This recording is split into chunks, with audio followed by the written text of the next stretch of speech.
पिछली सरकार ने वधिया काम कीते होंदे साडे ते शायद अज जिहड़ी सरकार है झाड़ू दी ना बनदी। रौला पाते सी जी फलाने की सरकार च नशा, फलाने की सरकार च नशा।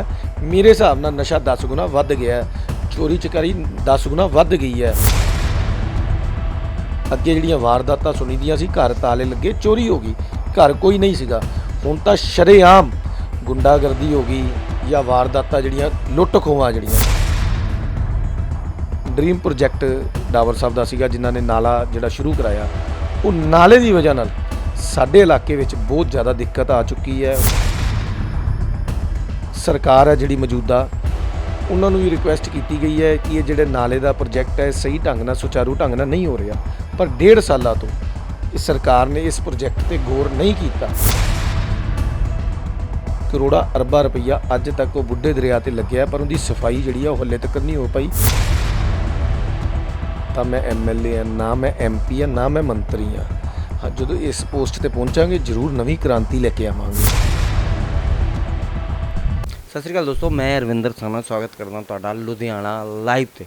दोस्तों लुधियाने की गल करिए तो लुधियाने की राजनीति इस टाइम गरमाई हुई। और एक वजह है कि बहुत जल्द ही ऐलान हो सकता है काउंसलर दे या नगर निगम के इलैक्शनां दा।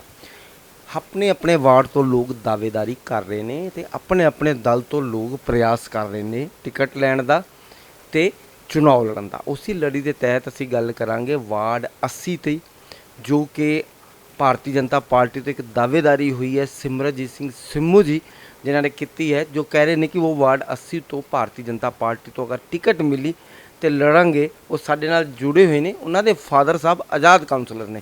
सर बहुत बहुत स्वागत। पहला तो सारिਆਂ ਨੂੰ प्यार भरी सत श्री अकाल जी। फिर मैं ਤੁਹਾਡਾ ਧੰਨਵਾਦ ਕਰਾਂਗਾ स्पैशली, हमेशा ਤੁਸੀਂ ਸਾਡੀ आवाज़ बुलंद करते हो। पिछले 10 साल तो पहला मेरे पिता जी इत्थों काउंसलर सीगे इंडिपेंडेंट जी, हुण करंट साडे मदर इत्थों काउंसलर है जी। तो हुण वार्ड नंबर पहला जिहड़ा पुराना सी वो 55 सी, वो बदल के हुण 80 हो गया है, जिंदे विच 2 नवे महल्ले जोड़ दिते गए ने, रामनगर ते अंबेडकर नगर। तो हुण असी भारतीय जनता पार्टी तो इत्थों इलैक्शन जिहड़े आ वो लड़ांगे जी। सर लड़ांगे तो तुसीं इवें कह रहे हो जिवें भारतीय जनता पार्टी ने टिकट देती है। टिकट की दावेदारी है ना जी कि टिकट, क्योंकि तुहाडे भारतीय जनता पार्टी तो कई एवें लोग होणगे जिहड़ी टिकट की दावेदारी कर रहे हैं। बिल्कुल मैं तुहाडी गल नाल एग्री हाँ जी। पार्टी असी इदां दा चंगा काम करांगे तो परमात्मा मेहर करे। पिछले जे असी कहिए मेरे पिता जी ने सारी उम्र जिहड़ी है उस पार्टी दे लाती है, तो अज भी जिहड़ी साडी सोच है कि असी पार्टी लई चंगा काम करिए। जदों चंगा काम करांगे तो पार्टी अपने वर्करां दा ख्याल रखदी है। ख्याल रखण दे नाते ही मैं तुहानूं कह रहा कि जिहड़ी टिकट है साडे सूबा प्रधान जी, साडे जिला प्रधान जी, साडे हलका इंचार्ज साहब, सारिਆਂ ਨੂੰ बेनती की जाएगी। तो साडे मन की पूरी उम्मीद है कि भारतीय जनता पार्टी की जिहड़ी टिकट है वो सानूं मिलेगी जी। तुहाडे वार्ड चों कई होर लोग भी दावेदारी कर रहे उन्होंने कहा भारतीय जनता पार्टी तो कि नहीं? तकरीबन साडा सहचार है जी सारिਆਂ नाल।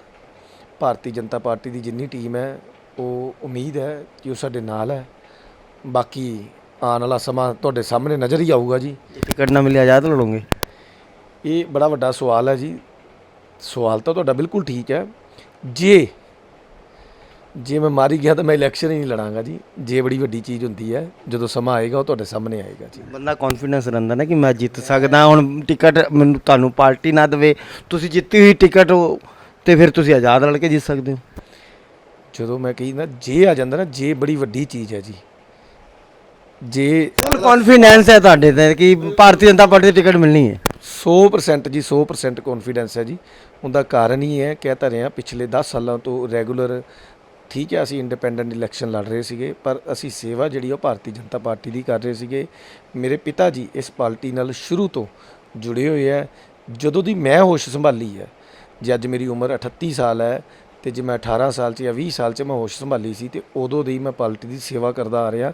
अज मैनूं 20 साल हो गए है इस पार्टी की सेवा करदे नूं। ते मेरे पिता जी नूं ਤੇ ਘੱਟੋ ਘੱਟ 40-50 ਸਾਲ ਹੋ ਗਏ ਜੀ ਪਾਰਟੀ ਦੀ ਸੇਵਾ। ਸੇਵਾ ਕਰਦੇ 20 ਸਾਲ 50 ਸਾਲ ਹੋ ਗਏ ਨੇ, ਮਾਤਾ ਜੀ ਆਜ਼ਾਦ ਲੜ ਗਏ, ਸਮਝ ਨਹੀਂ ਆਈ ਪਾਰਟੀ ਨੇ ਟਿਕਟ ਕਿਉਂ ਨਹੀਂ ਦਿੱਤੀ। ਇਹ ਬੜੀ ਵਧੀਆ ਗੱਲ ਕਹੀ ਜੀ ਤੁਸੀਂ, ਇਹਦੇ 'ਚ ਕੋਈ ਸ਼ੱਕ ਨਹੀਂ। ਜਦੋਂ ਮੇਰੇ ਮਦਰ ਨੇ ਇਲੈਕਸ਼ਨ ਲੜੇ ਸੀਗੇ ਉਦੋਂ ਸਾਨੂੰ ਅਕਾਲੀ ਦਲ ਤੇ ਬੀਜੇਪੀ ਦਾ ਸਮਰਥਕ ਮਿਲਿਆ ਸੀਗਾ। ਅਸੀਂ ਇੰਡੀਪੈਂਡੈਂਟ ਇਲੈਕਸ਼ਨ ਲੜੇ ਸੀਗੇ। ਇੱਥੋਂ ਭਾਰਤੀ ਜਨਤਾ ਪਾਰਟੀ ਦਾ ਕੋਈ ਕੈਂਡੀਡੇਟ ਜਾਂ ਅਕਾਲੀ ਦਲ ਦਾ ਕੈਂਡੀਡੇਟ ਨਹੀਂ ਖੜਾ ਹੋਇਆ ਸੀ। ਉਹਦਾ ਕਾਰਨ ਸੀ ਅਕਾਲੀ ਦਲ ਵਾਲੇ ਕਹਿੰਦੇ ਸੀ ਇੱਥੋਂ ਇਲੈਕਸ਼ਨ ਜਿਹੜੇ ਹੈ ਸਾਡੀ ਟਿਕਟ ਚਾਹੀਦੀ ਹੈ, ਬੀਜੇਪੀ ਵਾਲਿਆਂ ਨੇ ਕਿਹਾ ਸੀ ਸਾਨੂੰ ਚਾਹੀਦੀ ਹੈ। ਉਹ ਸਾਂਝਗਾਠ ਤੇ ਦੋਨਾਂ ਨੇ ਸਾਡਾ ਸਮਰਥਕ ਕੀਤਾ ਸੀ। ਸਮਰਥਕ ਕਰਨ ਕਰਕੇ ਅਸੀਂ ਆਜ਼ਾਦ ਇਲੈਕਸ਼ਨ ਲੜੇ ਸੀ। ਹੁਣ ਤੇ ਅਕਾਲੀ ਦਲ ਤੁਹਾਡੇ ਤੋਂ ਅਲੱਗ ਲੜ ਰਿਹਾ ਬੀਜੇਪੀ ਤੋਂ, ਹੁਣ ਤੇ ਖੜਾ ਹੋਊਗਾ ਚਾਹੇ ਤੁਸੀਂ ਹੋ ਚਾਹੇ ਤੁਹਾਡਾ ਦੂਸਰਾ ਵਾਰਡ ਹੋਵੇ ਜਿੱਥੇ ਤੁਹਾਡੇ ਮਦਰ ਨੇ। ਹੁਣ ਤਾਂ ਅਕਾਲੀ ਦਲ ਤੇ ਤੁਹਾਨੂੰ ਝੇਲਣਾ ਹੀ ਪੈਣਾ, ਉਹਦੇ ਸਾਹਮਣਾ ਵਿਰੋਧ ਕਰਨਾ ਹੀ ਪੈਣਾ। ਬਿਲਕੁਲ ਜੀ, ਹਰ ਬੰਦੇ ਦਾ ਅਧਿਕਾਰ ਹੈ ਜੀ। ਆਜ਼ਾਦ ਦੇਸ਼ ਹੈ, ਜਿਹੜਾ ਮਰਜ਼ੀ ਇਲੈਕਸ਼ਨ ਲੜ ਸਕਦਾ, ਚਾਹੇ ਕੋਈ ਇੰਡੀਪੈਂਡੈਂਟ ਲੜੇ ਚਾਹੇ ਉਹ ਕਿਸੇ ਪਾਰਟੀ ਵੱਲੋਂ ਲੜੇ। ਅਸੀਂ ਕਿਸੇ ਨੂੰ ਨਹੀਂ ਰੋਕ ਸਕਦੇ। ਸਾਡੇ ਲੋ ਜਿਹੜਾ ਇਲੈਕਸ਼ਨ ਲੜਨਾ ਚਾਹੁੰਦਾ ਹੈ ਤੇ ਉਹ ਲੜੇ, ਪ੍ਰਮਾਤਮਾ ਉਹਨਾਂ ਨੂੰ ਤਰੱਕੀ ਵੀ ਦੇਵੇ। ਤੁਹਾਨੂੰ ਲੱਗਦਾ ਨਹੀਂ ਕਿ ਇਸ ਵਾਰ ਤੁਹਾਨੂੰ ਦਿੱਕਤ ਜ਼ਿਆਦਾ ਹੋ ਸਕਦੀ ਹੈ ਕਿਉਂਕਿ 9 ਮਾਸ ਦਾ ਰਿਸ਼ਤਾ ਸੀ ਬੀਜੇਪੀ ਤੇ ਅਕਾਲੀ ਦਾ। ਅਕਾਲੀ ਕੈਂਡੀਡੇਟ ਹੁਣ ਤੁਹਾਡੇ ਨਾਲ ਨਹੀਂ ਹੈ। ਹੁਣ ਆਮ ਆਦਮੀ ਪਾਰਟੀ ਇੱਕ ਵੱਡਾ ਚੈਲੰਜ ਹੈ। ਦੂਸਰੀ ਤਰਫ ਆਪਾਂ ਗੱਲ ਕਰੀਏ ਬਹੁਜਨ ਸਮਾਜ ਪਾਰਟੀ, ਹੋਰ ਕਈ ਛੋਟੀਆਂ ਪਾਰਟੀਆਂ ਨੇ, ਚੈਲੰਜ ਜ਼ਿਆਦਾ ਨਹੀਂ ਲੱਗ ਰਿਹਾ। ਗੱਲ ਇੱਦਾਂ ਜੀ, ਜਿੰਨੇ ਕਰਨੀ ਮਿਹਨਤ ਉਹਦੇ ਲਈ ਤਾਂ ਕੋਈ ਚੈਲੰਜ ਹੀ ਨਹੀਂ ਹੁੰਦਾ ਜੀ। ਪਰਮਾਤਮਾ ਦਾ ਨਾਮ ਲੈ ਕੇ ਸਵੇਰੇ ਘਰੋਂ ਤੁਰੀਦਾ ਵਾ, ਜਿੰਨੀ ਔਕਾਤ ਹੁੰਦੀ ਉਹਦੇ ਨਾਲੋਂ ਵੱਧ ਕੰਮ ਕਰੀਦਾ ਜੀ। ਤੇ ਪਿਛਲੇ ਮੇਰੇ ਹਿਸਾਬ ਨਾਲ ਮੈਂ ਆਪਣੇ ਜੀਵਨ ਦੇ ਵਿੱਚ ਸੇਵਾ ਕਰਦਾ ਪਿਆ ਵਾਂ ਤੇ ਪਰਮਾਤਮਾ ਨੇ ਚਾਹਿਆ ਜੇ ਅੱਗੋਂ ਸੇਵਾ ਉਹਨੇ ਬਖਸ਼ੀ ਹੋਈ ਤੇ ਜ਼ਰੂਰ ਮਾਲਕ ਸੇਵਾ ਦੇਗਾ ਜੀ। ਤੁਹਾਡੇ ਵਾਰਡ ਦੀ ਗੱਲ ਕਰੀਏ, ਤੁਹਾਨੂੰ ਕੀ ਲੱਗਦਾ ਕਿ ਤੁਹਾਡੇ ਵਾਰਡ 'ਚ ਹਜੇ ਇਹ ਕੰਮ ਕਰਾਉਣਾ ਬਹੁਤ ਜ਼ਰੂਰੀ ਹੈ ਜਿਹੜਾ ਰਹਿ ਗਏ ਨੇ? ਸਾਡੇ ਵਾਰਡ ਦੇ ਜਿਹੜੇ ਕੰਮ ਸੀ ਆਲਮੋਸਟ ਕਾਫੀ ਹੱਦ ਤੱਕ ਬੜੇ ਵਧੀਆ ਹੋ ਚੁੱਕੇ ਸੀ। ਪਰ ਜੇ ਮੈਂ ਗੱਲ ਕਰਾਂਗਾ ਪਿਛਲੀ ਸਰਕਾਰ ਦੀ, ਤੁਸੀਂ ਕਾਂਗਰਸ ਪਾਰਟੀ ਨੂੰ ਭੁੱਲ ਗਏ ਸੀ। ਕਾਂਗਰਸ ਪਾਰਟੀ ਦੇ ਸਾਡੇ ਇੱਥੇ ਐਕਸ MLA ਸ਼੍ਰੀ ਸੁਰਿੰਦਰ ਡਾਵਰ ਜੀ ਸੀ, ਜਿਨ੍ਹਾਂ ਨੇ ਸਾਡਾ ਇੱਕ ਡ੍ਰੀਮ ਪ੍ਰੋਜੈਕਟ ਡਾਵਰ ਸਾਹਿਬ ਦਾ ਸੀਗਾ, ਜਿਨ੍ਹਾਂ ਨੇ ਨਾਲਾ ਜਿਹੜਾ ਸ਼ੁਰੂ ਕਰਾਇਆ।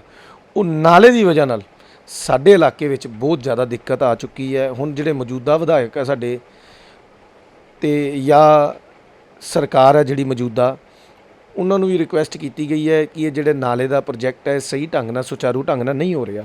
ਪਰ 1.5 ਸਾਲਾਂ ਤੋਂ ਇਸ ਸਰਕਾਰ ਨੇ ਇਸ ਪ੍ਰੋਜੈਕਟ ਤੇ ਗੌਰ ਨਹੀਂ ਕੀਤਾ। ਉਹ ਗੌਰ ਨਾ ਕਰਨ ਦੀ ਵਜ੍ਹਾ ਨਾਲ ਸਾਡੇ ਇਲਾਕੇ ਵਿੱਚ ਪਾਣੀ ਦੀ ਬੜੀ ਦਿੱਕਤ ਆ ਰਹੀ ਹੈ ਜੀ, ਬਰਸਾਤੀ ਪਾਣੀ ਦੀ। ਜੇ ਇੱਕ ਗੱਲ ਕਰੀਏ ਤੇ ਬੁੱਢਾ ਦਰਿਆ ਤੁਹਾਡੇ ਸ਼ਹਿਰ ਨੇੜੇ ਤੇੜੇ ਤੋਂ ਹੀ ਜਾਂਦਾ ਹੈ। ਤੁਹਾਨੂੰ ਕੀ ਲੱਗਦਾ ਹੈ ਕਿ ਬੁੱਢਾ ਦਰਿਆ ਵੀ ਕਿਤੇ ਨਾ ਕਿਤੇ ਰਾਜਨੀਤਿਕ ਫੈਕਟਰ ਰਹੂਗਾ? ਬੁੱਢਾ ਦਰਿਆ ਵੀ ਇੱਕ ਵੋਟ ਬੈਂਕ ਦਾ ਉਹ ਰਹੂਗਾ ਕਿ ਉਹ ਸਰਕਾਰ ਜਿਹੜੀ ਕਾਂਗਰਸ ਦੀ ਹੈ, ਡਾਵਰ ਸਾਹਿਬ ਦਾਵਾ ਠੋਕਦੇ ਨੇ ਕਿ ਮੈਂ ਢੱਕਤਾ ਇਹ ਨਾਲਾ, ਦੂਸਰੇ ਲੋਕ ਇਹ ਕਹਿੰਦੇ ਨੇ ਕਿ ਇਹਨਾਂ ਨੇ ਕੁਝ ਕੀਤਾ ਨਹੀਂ, ਗੰਦਾ ਪਾਣੀ ਘਰਾਂ 'ਚ ਆਉਂਦਾ ਪਿਆ। ਦੇਖੋ ਜੀ, ਜੇ ਤੁਸੀਂ ਇਹ ਸਵਾਲ ਕੀਤਾ ਨਾ, ਇਹ ਸਵਾਲ ਜ਼ਰੂਰ ਡਾਵਰ ਸਾਹਿਬ ਨੂੰ ਜ਼ਰੂਰ ਕਰਿਓ ਜਾਂ ਮੌਜੂਦਾ ਸਰਕਾਰ ਨੂੰ ਜ਼ਰੂਰ ਕਰਿਓ। ਰਿਐਲਿਟੀ ਵਿੱਚ ਜੋ ਸੱਚ ਹੈ ਉਹ ਸਾਹਮਣੇ ਆਊਗਾ ਹੀ। ਕੋਈ ਝੂਠ ਤਾਂ ਦੇਖੋ ਬੋਲਣ ਤੋਂ ਰਹੇ। ਡਾਵਰ ਸਾਹਿਬ ਨੇ ਨਾਲਾ ਢੱਕਤਾ ਪਰ ਉਹ ਸਹੀ ਢੰਗ ਨਾਲ ਨਹੀਂ ਢੱਕਿਆ ਗਿਆ।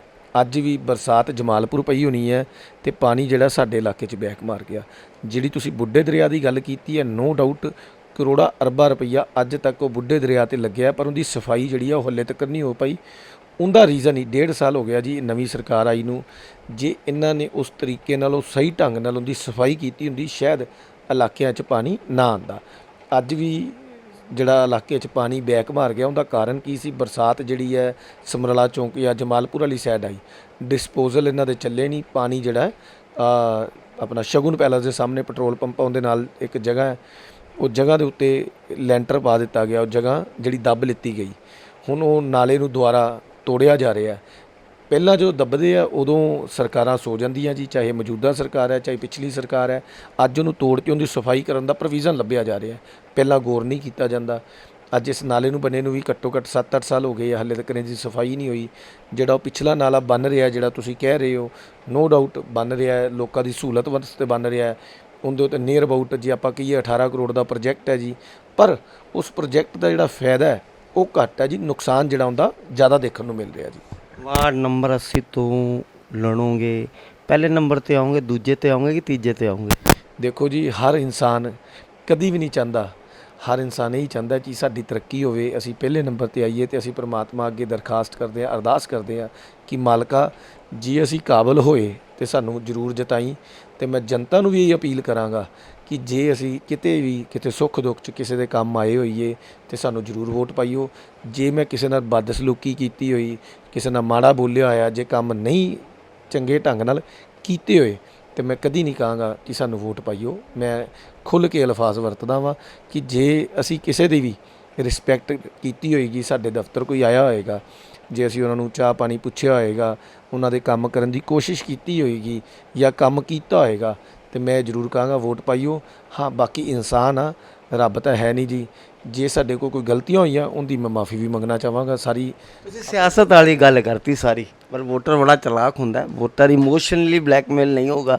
ਵੋਟਰ ਤਾਂ ਕਹੂਗਾ ਜੋ ਚੀਜ਼ ਕੰਮ ਹੋਈ ਹੈ, ਕਿਉਂਕਿ ਉਹ ਹੁਣ ਜਿਹੜਾ ਵੋਟਰ ਹੈ, ਵੋਟਰ ਵੀ ਸੋਚ ਆਇਆ ਕਿ 70 ਸਾਲ ਤੱਕ ਜਿਹੜੀ ਵੀ ਸਰਕਾਰਾਂ ਰਹੀਆਂ ਨੇ ਉਹਨਾਂ ਨੇ ਸਾਨੂੰ ਕੋਈ ਅੱਛਾ ਉਹ ਨਹੀਂ ਦਿੱਤਾ ਹੈ ਪੰਜਾਬ। ਕਿਉਂਕਿ ਪੰਜਾਬ ਦੀ ਅਗਰ ਗੱਲ ਕਰੀਏ, ਪੰਜਾਬ 'ਚ ਕਰਜ਼ੇ ਤੇ ਅਗਰ 70 ਸਾਲ 'ਚ ਵਿਕਾਸ ਹੁੰਦਾ ਨਾ ਤੇ ਪੰਜਾਬ ਤੇ ਕਰਜ਼ਾ ਨਾ ਹੁੰਦਾ। ਪੰਜਾਬ ਦਾ ਨੌਜਵਾਨ ਕੈਨੇਡਾ, ਅਮਰੀਕਾ, ਨਿਊਜ਼ੀਲੈਂਡ ਬਾਹਰ ਜਾ ਰਿਹਾ।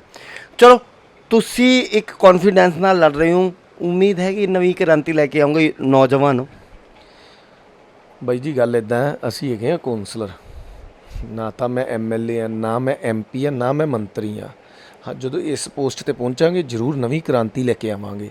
ਰਹਿ ਗਈ ਗੱਲ ਰੈਗੂਲਰ ਵਰਕ ਦੀ, ਰੈਗੂਲਰ ਵਰਕ ਲਈ ਆਪਾਂ ਅੱਜ ਦਫ਼ਤਰ ਬਹਿ ਕੇ ਗੱਲ ਕਰ ਰਹੇ ਹਾਂ। ਮੈਂ ਪਬਲਿਕਲੀ ਹਜ਼ਾਰਾਂ ਬੰਦਿਆਂ ਦੇ ਇਕੱਠ ਵਿੱਚ ਵੀ ਗੱਲ ਕਰ ਸਕਦਾ ਵਾਂ। ਤੁਸੀਂ ਸਾਡੀ ਵਾਰਡ ਦੇ ਵਿੱਚ ਘੁੰਮ ਕੇ ਨਾਲਾ ਰੋਡ ਤੇ ਜਾਂ ਸਾਡਾ ਜਿਹੜਾ ਵਾਰਡ ਲੱਗਦਾ ਹੈ, ਜਿਹੜੇ ਸਾਡੇ ਇਲਾਕੇ ਲੱਗਦੇ ਆ, ਤੁਸੀਂ ਉਹ ਇਲਾਕਿਆਂ ਵਿੱਚ ਜਾ ਕੇ ਸਾਡੇ ਬਾਰੇ ਪਤਾ ਕਰ ਸਕਦੇ ਹੋ। ਭਾਰਤੀ ਜਨਤਾ ਪਾਰਟੀ ਟੱਕਰ ਕੇ ਦੇਣਾ ਹੈ, ਟੱਕਰ ਕਿਹਨੂੰ ਨਾ ਮੰਨਦੇ ਹੋ? ਕਾਂਗਰਸ ਨਾ, ਆਪ ਨਾ, ਕਿਹਦੇ ਨਾਲ ਮੰਨਦੇ ਹੋ? ਮੈਂ ਦੱਸਣਾ ਚਾਹੁੰਦਾ ਤੁਹਾਨੂੰ, ਜਿਹੜੀ ਟੱਕਰ ਹੈ ਜੀ, ਮੈਨੂੰ ਜਿਹੜੀ ਟੱਕਰ ਨਜ਼ਰ ਆਉਂਦੀ ਹੈ ਉਹ ਸਾਡੀ ਟੱਕਰ ਜਿਹੜੀ ਹੈ ਸਾਡੀ ਆਪਣੇ ਆਪ ਨਾਲ ਹੈ।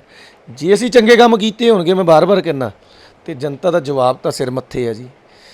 ਜੇ ਪਿਛਲੀ ਸਰਕਾਰ ਨੇ ਵਧੀਆ ਕੰਮ ਕੀਤੇ ਹੁੰਦੇ ਸਾਡੇ, ਤੇ ਸ਼ਾਇਦ ਅੱਜ ਜਿਹੜੀ ਸਰਕਾਰ ਹੈ ਝਾੜੂ ਦੀ ਨਾ ਬਣਦੀ। ਜੇ ਝਾੜੂ ਨੇ ਚੰਗੇ ਕੰਮ ਕੀਤੇ ਹੋਏ 1.5 ਸਾਲ ਦੇ ਵਿੱਚ, ਤੁਹਾਨੂੰ ਨਜ਼ਰ ਆ ਰਿਹਾ, ਜੇ ਤੁਸੀਂ ਰੋਜ਼ ਦੇਖਦੇ ਹੋ, ਤੁਸੀਂ ਪ੍ਰੈਸ ਰਿਪੋਰਟਰ ਹੋ, ਤੁਸੀਂ ਥਾਂ ਥਾਂ ਤੇ ਜਾ ਕੇ ਕਵਰੇਜ ਕਰਦੇ ਹੋ, ਰੋਜ਼ ਚੋਰੀਆਂ ਚਕਾਰੀਆਂ, ਨਸ਼ਾ ਰੌਲਾ ਪਾਉਂਦੇ ਸੀ ਜੀ, ਫਲਾਣੇ ਦੀ ਸਰਕਾਰ 'ਚ ਨਸ਼ਾ, ਫਲਾਣੇ ਦੀ ਸਰਕਾਰ 'ਚ ਨਸ਼ਾ। ਮੇਰੇ ਹਿਸਾਬ ਨਾਲ ਨਸ਼ਾ 10 ਗੁਣਾ ਵੱਧ ਗਿਆ, ਚੋਰੀ ਚਕਾਰੀ 10 ਗੁਣਾ ਵੱਧ ਗਈ ਹੈ।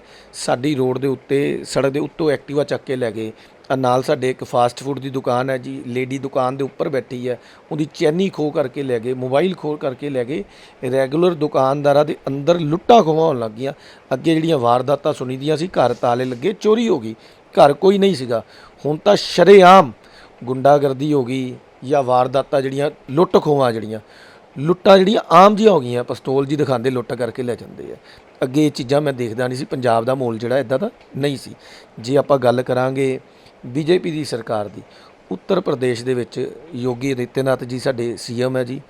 ਜੇ ਉੱਥੋਂ ਦੀ ਗੱਲ ਕਰਾਂਗੇ, ਨੈਚੁਰਲੀ ਗੱਲ ਹੈ, ਕੰਪੈਰੀਜ਼ਨ ਆਪਾਂ ਸਰਕਾਰ ਦਾ ਕਰੀਏ ਤੇ ਉੱਥੇ ਲੁੱਟਾਂ ਖੋਹਾਂ ਚੋਰੀਆਂ ਦੀ ਜਿਹੜੀ ਹੈ ਉਹ ਘਟੀ ਹੈ ਜੀ, ਤੇ ਸਾਡੇ ਪੰਜਾਬ 'ਚ ਵਧੀ ਹੈ। ਮਿਹਰਬਾਨੀ ਜੀ। ਕਿਤੇ ਨਾ ਕਿਤੇ ਵਾਰਡ 80 ਤੋਂ ਭਾਰਤੀ ਜਨਤਾ ਪਾਰਟੀ ਤੋਂ ਦਾਅਵੇਦਾਰੀ ਠੋਕ ਰਹੇ ਨੇ, ਟਿਕਟ ਮਿਲੂਗੀ ਕਿ ਨਹੀਂ ਮਿਲੂਗੀ ਇਹ ਤਾਂ ਬਾਅਦ ਦੀ ਗੱਲ ਹੈ, ਲੇਕਿਨ ਕੌਨਫੀਡੈਂਸ ਲੈਵਲ ਇੱਕ ਬਰਾਬਰ ਮੇਨਟੇਨ ਹੈ। ਦੂਸਰੀ ਗੱਲ ਇਹ ਕਿਹਾ ਹੈ ਕਿ ਕਾਉਂਸਲਰ ਸਾਡੇ ਘਰ 'ਚ ਰਹੀ ਹੈ, ਆਜ਼ਾਦ ਲੜੇ ਨੇ ਮਾਤਾ ਜੀ ਕਾਉਂਸਲਰ ਪਿਛਲੀ ਵਾਰ ਸੀਗੇ। ਤੀਸਰੀ ਗੱਲ ਕਹੀਏ, ਅਗਰ ਅਸੀਂ ਸੇਵਾ ਕੀਤੀ ਹੋਊਗੀ, ਅਗਰ ਅਸੀਂ ਕੰਮ ਕੀਤਾ ਹੋਊਗਾ ਤੇ ਸਾਨੂੰ ਆਮ ਪਬਲਿਕ ਜ਼ਰੂਰ ਜਿਤਾਊਗੀ। ਇਹ ਤਾਂ ਹੁਣ ਆਉਣ ਵਾਲਾ ਟਾਈਮ ਦੱਸੂਗਾ ਕਿ ਇਹਨਾਂ ਦੀ ਦਾਅਵੇਦਾਰੀ ਕਿਸ ਤਰ੍ਹਾਂ ਦੀ ਹੈ, ਇਹਨਾਂ ਦੇ ਕੰਮ ਕਿਸ ਤਰ੍ਹਾਂ ਦੇ ਨੇ, ਜਾਂ ਭਾਰਤੀ ਜਨਤਾ ਪਾਰਟੀ ਨੂੰ ਲੋਕ ਕਿੰਨਾ ਕੁ ਪਿਆਰ ਦਿੰਦੇ ਨੇ, ਉਹ ਤਾਂ ਆਉਣ ਵਾਲਾ ਸਮੇਂ ਦੱਸੂਗਾ। ਲੇਕਿਨ ਕੌਨਫੀਡੈਂਸ ਪੂਰਾ ਹੈ ਕਿ ਅਸੀਂ ਕਾਉਂਸਲਰ ਦੀ ਸੇਵਾ ਜ਼ਰੂਰ ਲਵਾਂਗੇ। ਹੁਣ ਵੋਟਰਾਂ ਦੇ ਹੱਥ 'ਚ ਹੈ ਕਿ ਕਿਹਨਾਂ ਨੂੰ ਜਿਤਾਉਣਾ ਤੇ ਕਿਹਨਾਂ ਨੂੰ ਹਰਾਉਣਾ ਹੈ, ਕਿਉਂਕਿ ਲੁਧਿਆਣਾ ਹਮੇਸ਼ਾ ਠੱਗਿਆ ਗਿਆ ਹੈ। ਕਿਉਂਕਿ ਸਮਾਰਟ ਸਿਟੀ ਹੋਣ ਤੋਂ ਬਾਅਦ ਵੀ ਲੁਧਿਆਣੇ 'ਚ ਕੋਈ ਮਾਸਨਟ ਨਹੀਂ ਹੈ, ਕੋਈ ਸੋਹਣਾਪਣ ਨਹੀਂ ਹੈ। ਲੁਧਿਆਣਾ ਚਾਰੋਂ ਤਰਫ ਤੋਂ, ਚਾਹੇ ਪਾਣੀ ਦੀ ਗੱਲ ਕਰ ਲਈਏ, ਚਾਹੇ ਪੁੱਲ ਦੀ ਗੱਲ ਕਰ ਲਈਏ, ਚਾਹੇ ਜਾਮ ਦੀ ਗੱਲ ਕਰੀਏ, ਬੜੀ ਗੱਲਾਂ ਨੇ।